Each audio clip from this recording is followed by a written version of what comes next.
just a very brief overview of who Learning People are. We have over 40,000 students worldwide. We've got homes in Christchurch, in Sydney, in Brighton, and also in Dublin, and we're expanding very, very quickly. We're 12 years old, so we've been in... what we offer is career-based education, okay? So we're all about getting people into new careers, whether it be a career change, whether it be upskilling, you want a fresh start. It's all about learning the hard skills as well as the soft skills, getting your certifications, and then placing you into a position. Now, cybersecurity probably needs no introduction. The global demand is exponential. Recent stats show that there's a 0% unemployment rate, and for every 3 positions available, there's only 1 certified professional to fill those positions. So the demand is absolutely mega. Now you're probably at different stages of your researching. Some will be further down at the researching stage, but predominantly I would say that you're here to kind of learn new skills, progress your career, and probably ultimately earn more money as well. So hopefully we can help you do that.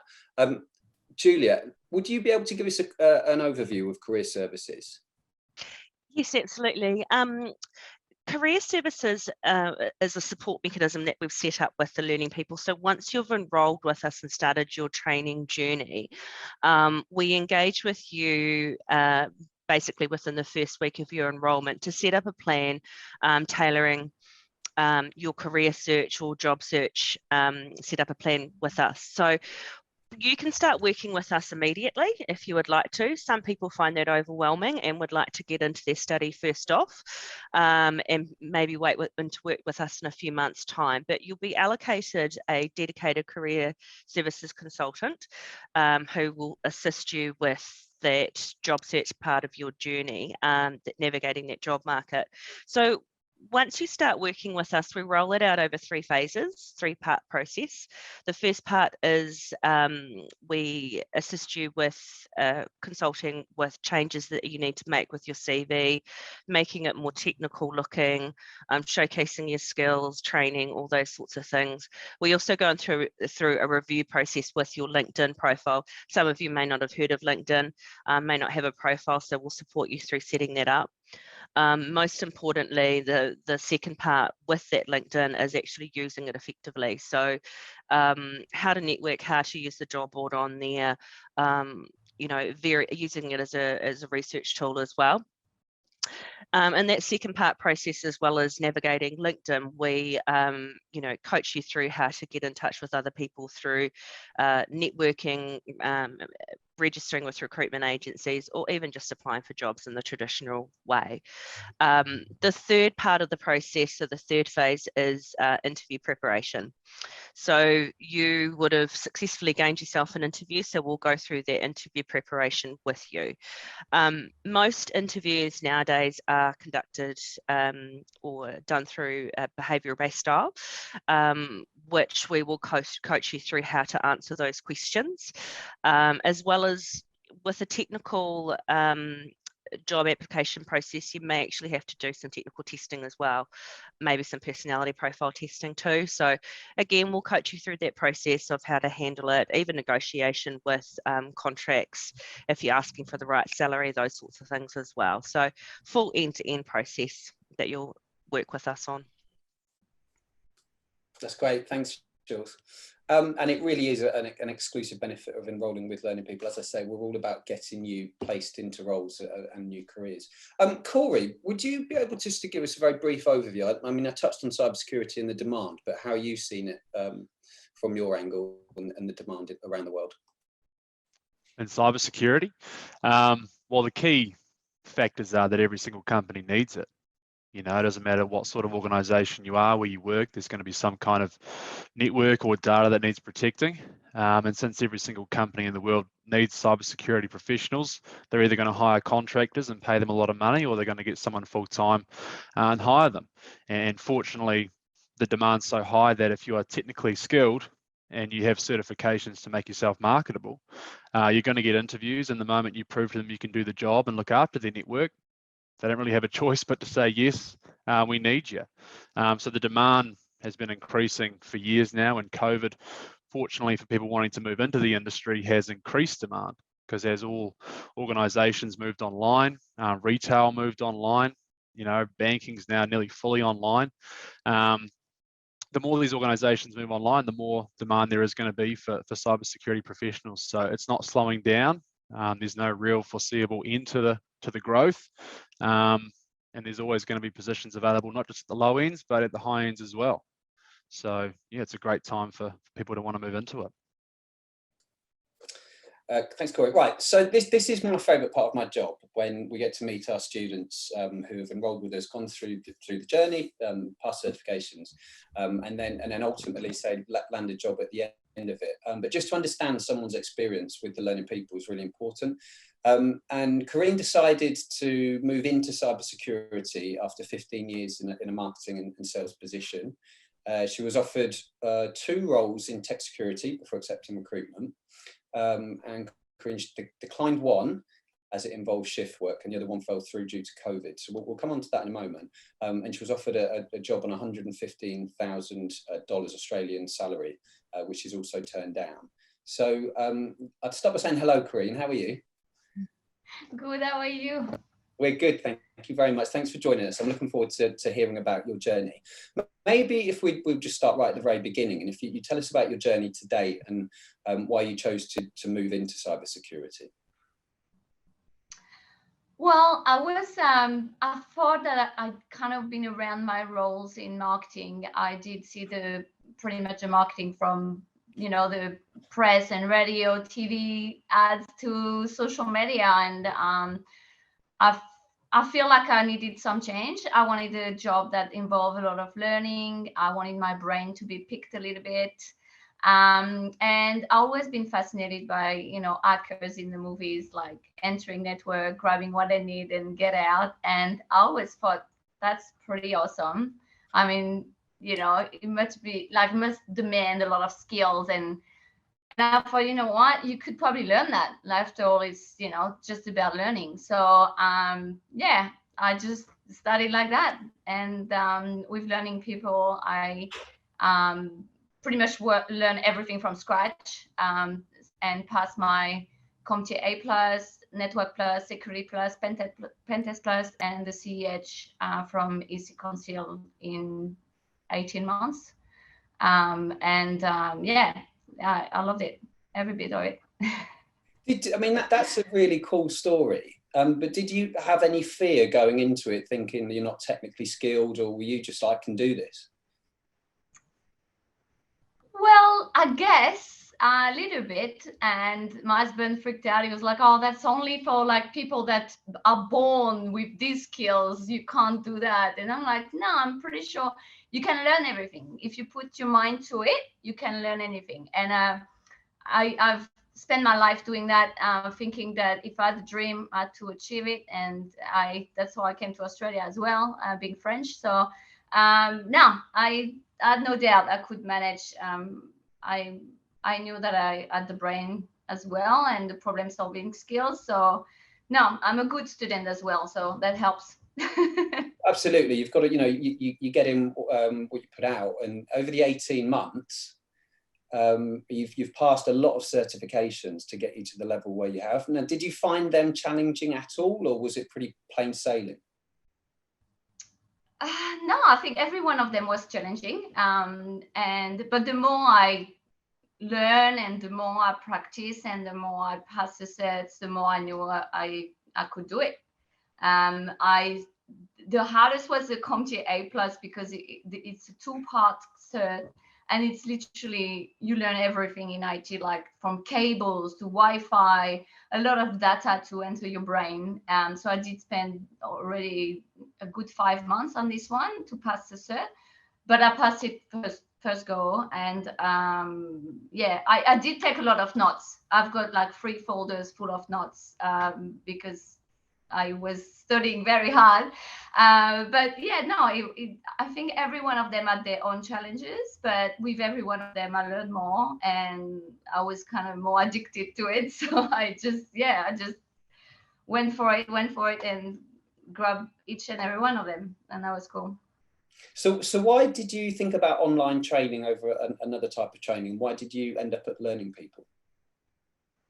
Well, I've got 2 kids, 6 and nearly 8, and to be honest, going to uni, like, there was no way I could do that. Plus, I think I always, like, I learned online with La Trobe University when I was in doing my Bachelor of Business, and I knew what it involves, like online learning. You need to be dedicated and motivated, but I am. So I didn't find that being an obstacle. And online learning provides so much advantages compared to going to campus. That, yeah, I knew it was for me from day one. So it fit around your lifestyle with your children, and you were able to manage the hours of study effectively. Yeah, you do it at your own pace. You log in. You I had my office set up at home, so I could, I logged in, do my course, take my notes, same as if you got a teacher, really, but you do that on your own time, at your own pace. There's stuff that you can't really comprehend. You can go back and do the video again.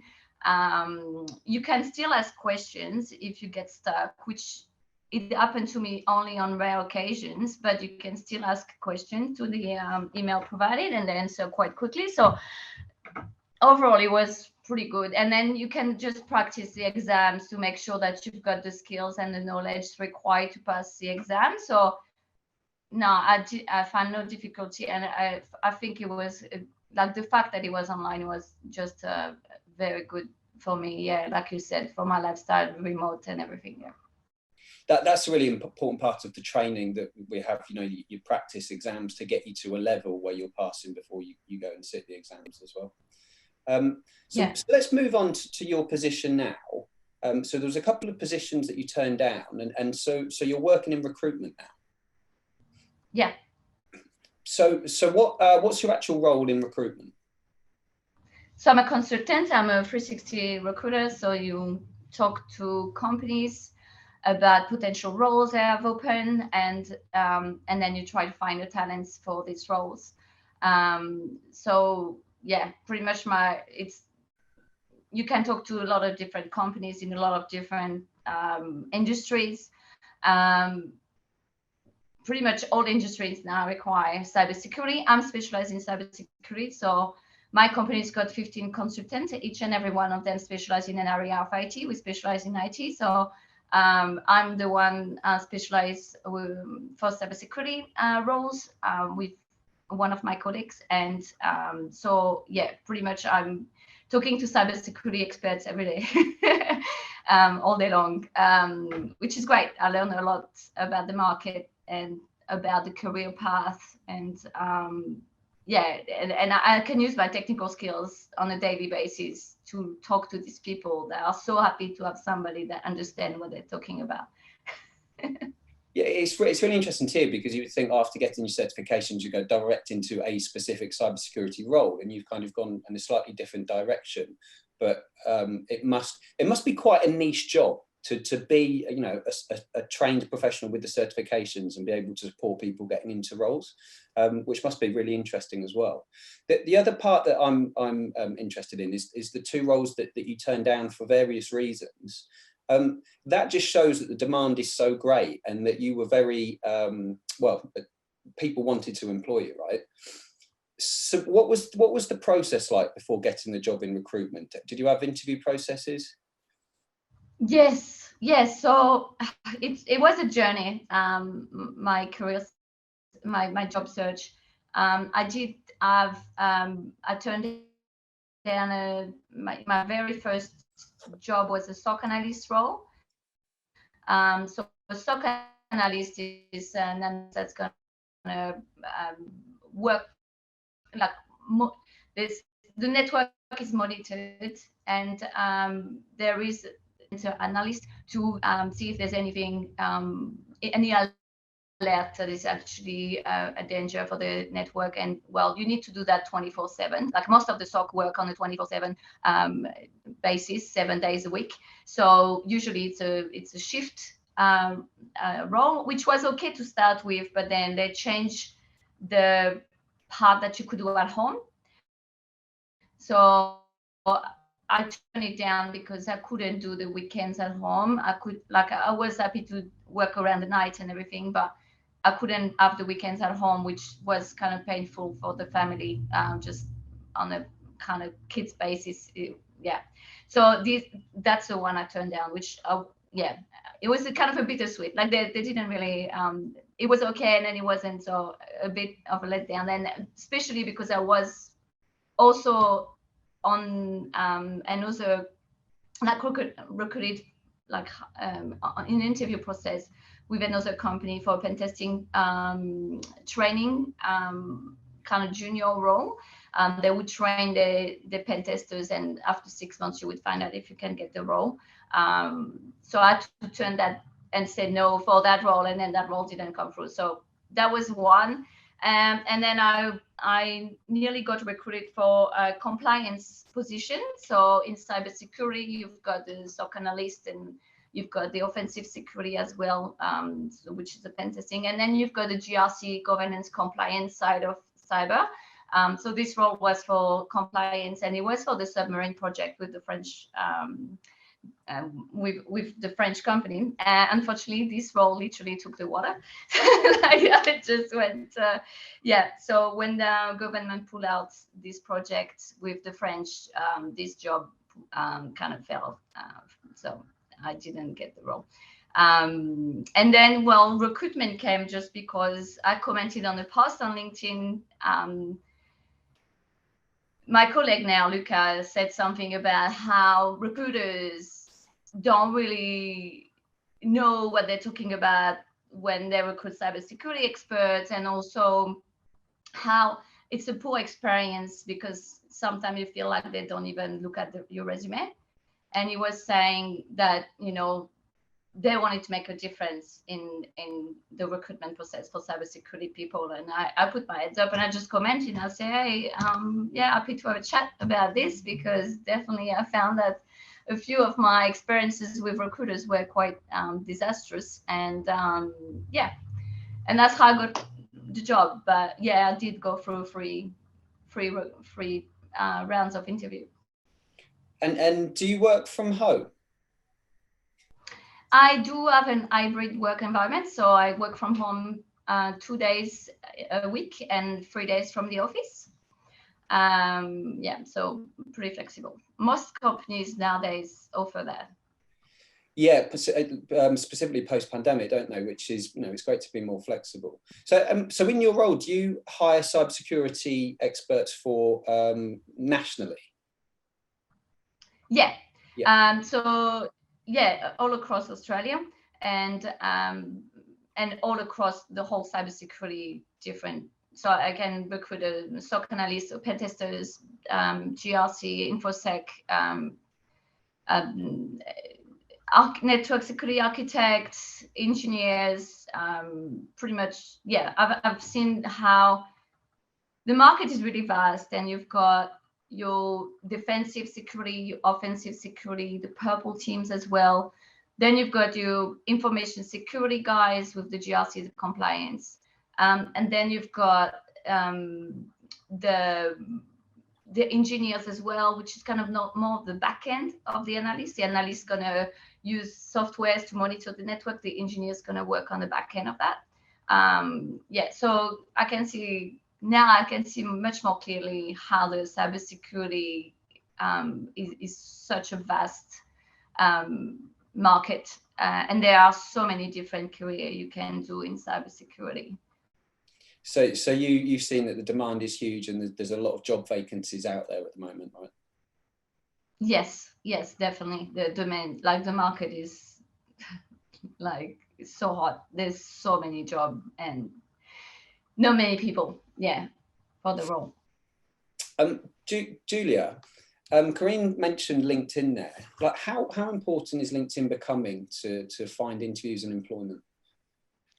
Very much so. There's the traditional job board on there as well, but as Karine just mentioned, is if you get stuck into it and start utilising it effectively in networking, and networking doesn't necessarily need to be messaging people and contact them directly and all those sorts of things. It can be as simple as liking and commenting on a post on LinkedIn, like Karine just mentioned there.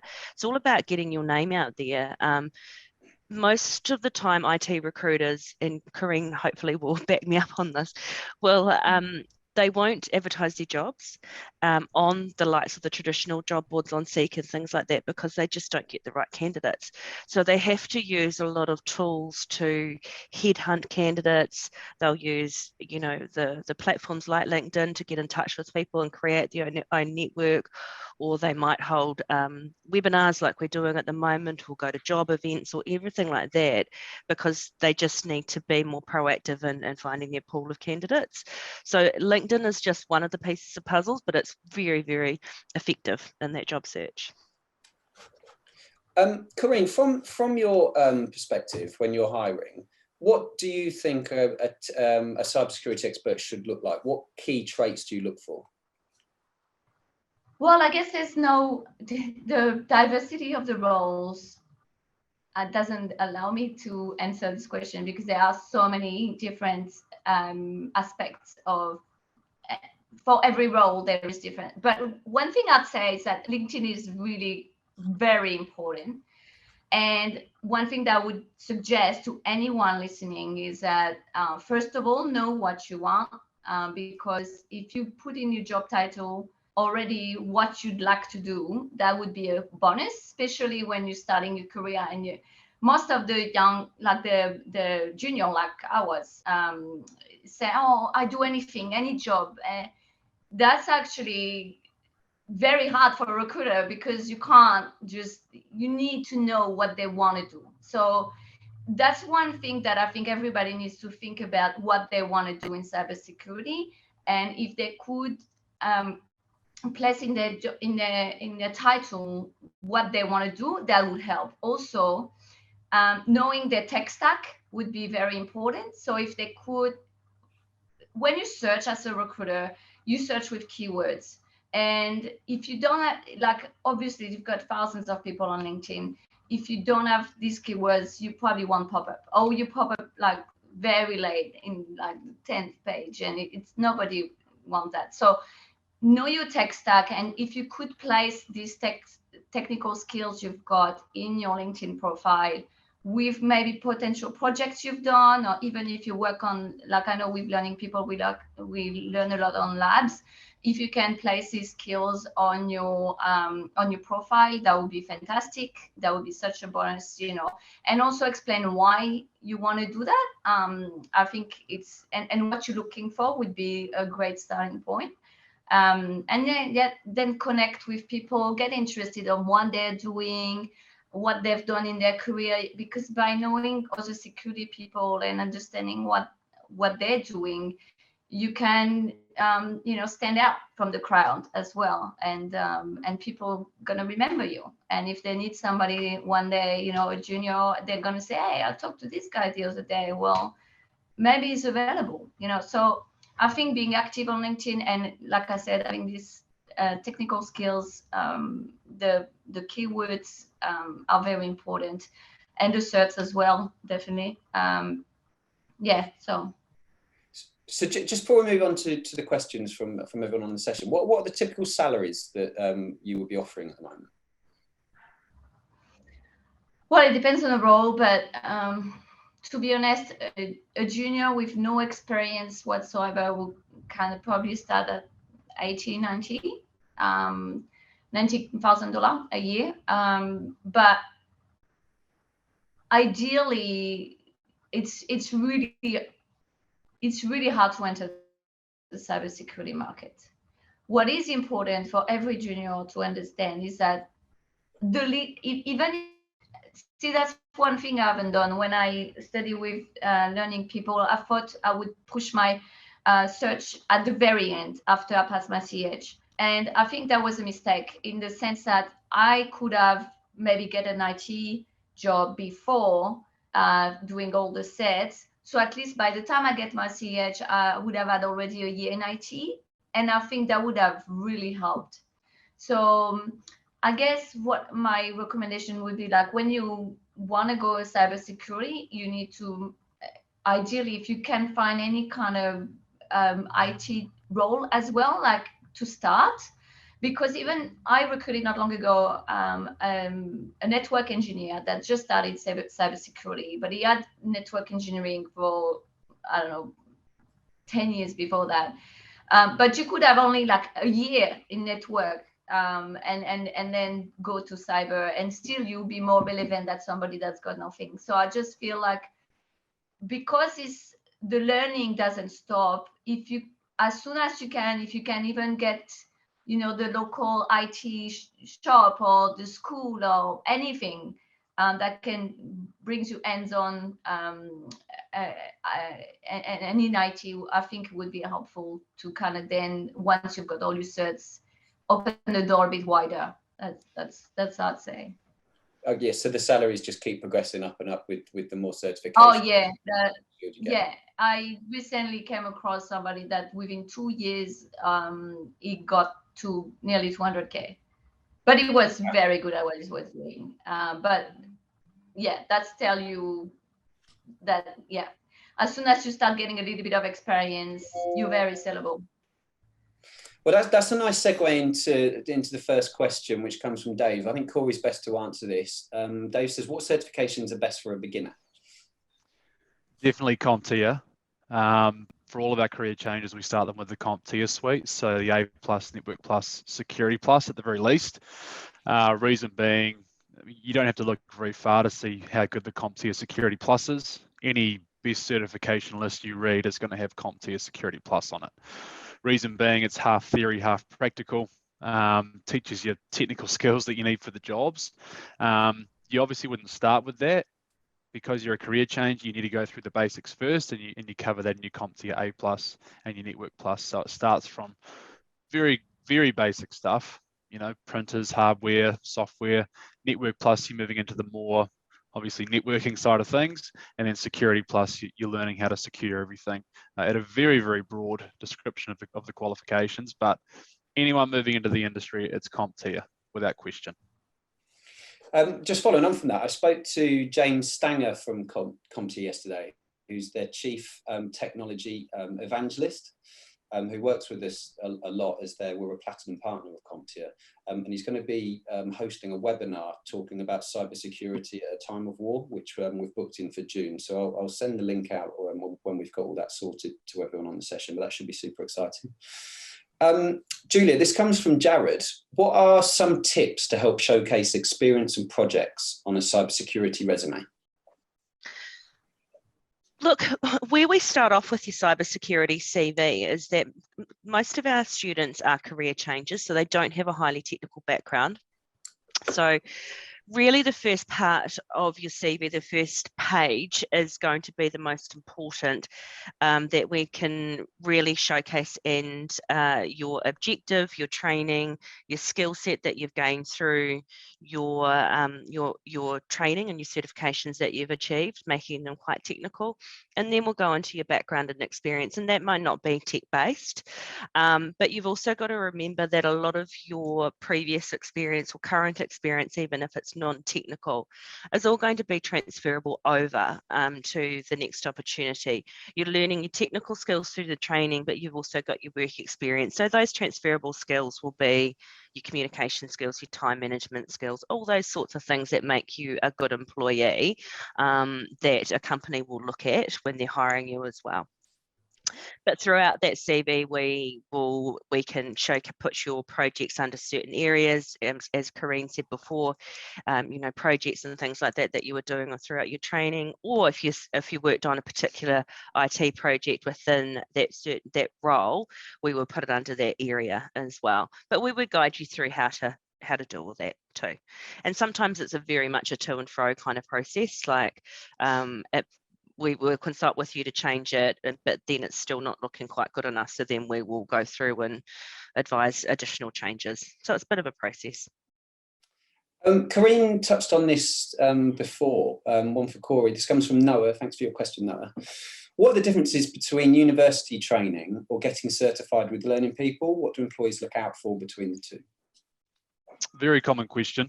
If anyone's been to university, you'll know that the way they're structured, you kind of do a little bit of everything. And in IT, if you do one course on Python, one course on logic, one course on binary code, one course on networking, if you're doing tiny bits and pieces of different areas of IT, you're not really that good for anything. You're far better off picking an area and mastering it if you want to move into an industry. And the problem is when you finish university, you end up with a Bachelor of Science in computer science or IT, whatever it could be. Recruiters don't actually have any idea what modules you picked or what classes you chose or what you're actually good at. Now, there's nothing really wrong with a bachelor's degree. You're normally going to have to certify on top of it, though, if you want to really get the proper opportunities. The reason CompT is so good, as I said before, they're half theory, half practical. So once you have it, it shows you've got technical ability, and the assessments are the same anywhere in the world. So there's no vagueness. If you have the CompT Security Plus and you set it in New Zealand, you're just as skilled as someone who set it in England and Australia, China, USA, wherever you might be. So as soon as you have it, there's no questions of, well, what did they actually learn? What did they teach at that particular organization? You've got a certification that shows you have the skills. Karine's nodding with you. So you agree with that, Karine? and is it ever a barrier? No, to be honest, when companies recruit in cybersecurity, they're looking at experience. They don't really care if you've got a degree. What I look for is the experience, if they've got the certification, what kind of certification they've got, because then you can see what they've been doing, because you've got a lot of different certifications, from firewall certification, Cisco, like there's so many of them, that when you look at the certs, what the path what kind of path and thought process they've put into the career somehow. So just looking at this different set they've got through their career path, I can tell what they've been doing as well. So certification definitely help. And like Corey say, I think that's a very good point, that in uni, that's right, you can have a Bachelor of Computer Science, but that's right, you don't know what they've been doing. Like, I don't know the curriculum of this Bachelor, but I know that when somebody did the CISSP or Security Plus, CH, I know what this is about. And it's definitely certification help. Definitely much more than having just a bachelor. They would have to have cert on top, definitely. And Julia, in terms of the age barrier, because we do get asked that a lot, I mean, you've supported people of all ages into new roles, haven't you? Yeah, absolutely.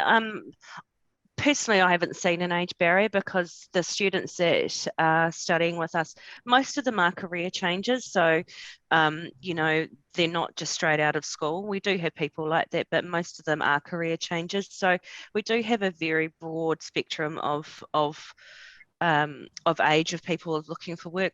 Organisations are going to look for different things as well. Some people are going to want you to be that Google-esque sort of young dynamic environment and all that kind of stuff, where other people want the safe and steady mature workforce.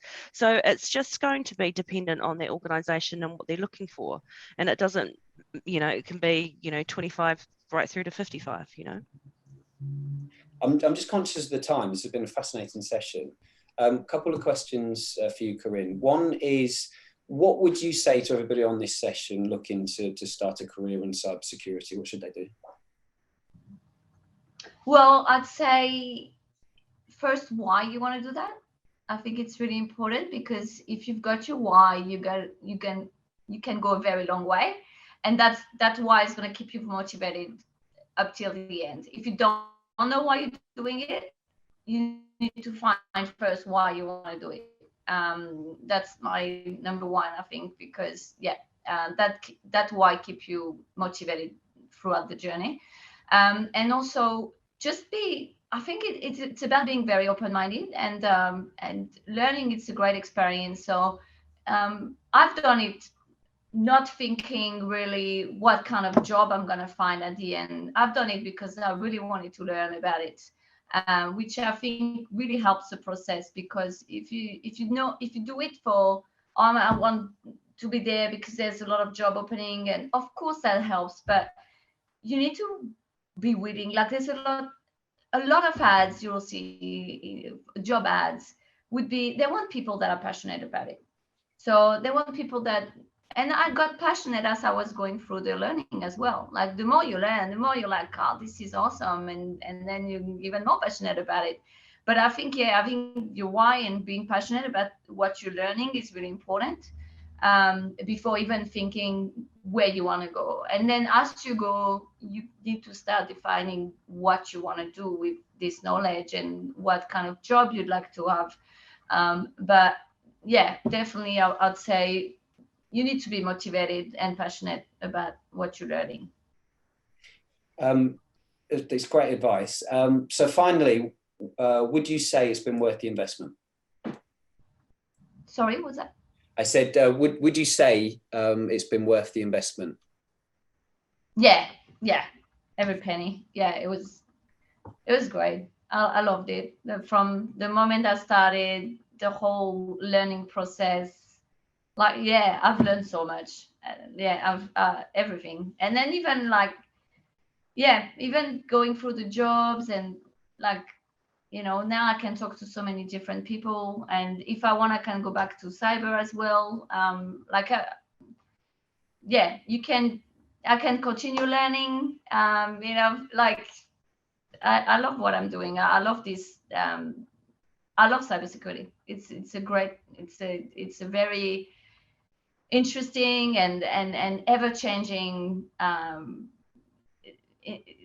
Yeah, you learn so much. Like, even like you can find, there's a lot of podcasts actually about cybersecurity that you can listen to. I would suggest to any one of them to kind of look at a few of them, like Darknet Diaries, and like they're so very cool one, that very fascinating world, cyber. Yeah. It's great to hear how passionate you are in your enthusiasm, and you've put in so much hard work. So you deserve the career that you're starting on, and I'm sure you're going to go a very, very long way. Do keep in touch with that. The other question that I forgot to ask was, what's your favourite cybersecurity film? I don't have a cybersecurity film. I just no, I don't have, actually. I did see a few, but I don't have, like, there's not that many to pick a favorite. I just like any kind of show that's got some type of hacker and researcher, and yeah, I love it. Investigation, and yeah, I like that well. Like, not just the forensic, but also the pen testing part of it. I like it. So. That's great. I think in summary from this session, we can see the demand is absolutely massive in nearly every industry needs a cybersecurity professional. Corey, maybe if we could just finish up, and if you could give everyone, or tell us what we need to do if you want to get in touch and have a career consultation. Well, a few ways. Easiest way is to go to our website, learningpeople.com. Have a look through some of our collections. If you're getting lost, you can leave your details and one of our team will give you a call. It takes anywhere between 15 to 30 minutes. We basically find out, where you're at now, what your motivations are. As Karine was saying, it's all about your why. Some people could say, oh, I just want to get into cybersecurity. Well, we want to make sure you have a good training experience and that you're actually moving into something that you want to move into. So we'll have a discussion about why you want to do the training, why you want to move into a higher paying job or whatever it could be. And then we'll make some pretty well-informed decisions for yourself and your career. But just go to our website, leave your details, and we'll get in touch. Fantastic. Thanks, Corey. Thanks, Julia. And a special thanks to Karine. I'm sure you've inspired everyone on here to make that next step and get in contact with us. Do keep in touch and tell us about your career progression. And then we'll send this recording out later on. It will be this morning for everyone in Australia and New Zealand. Tomorrow morning, and yeah, we look forward to speaking with you very soon.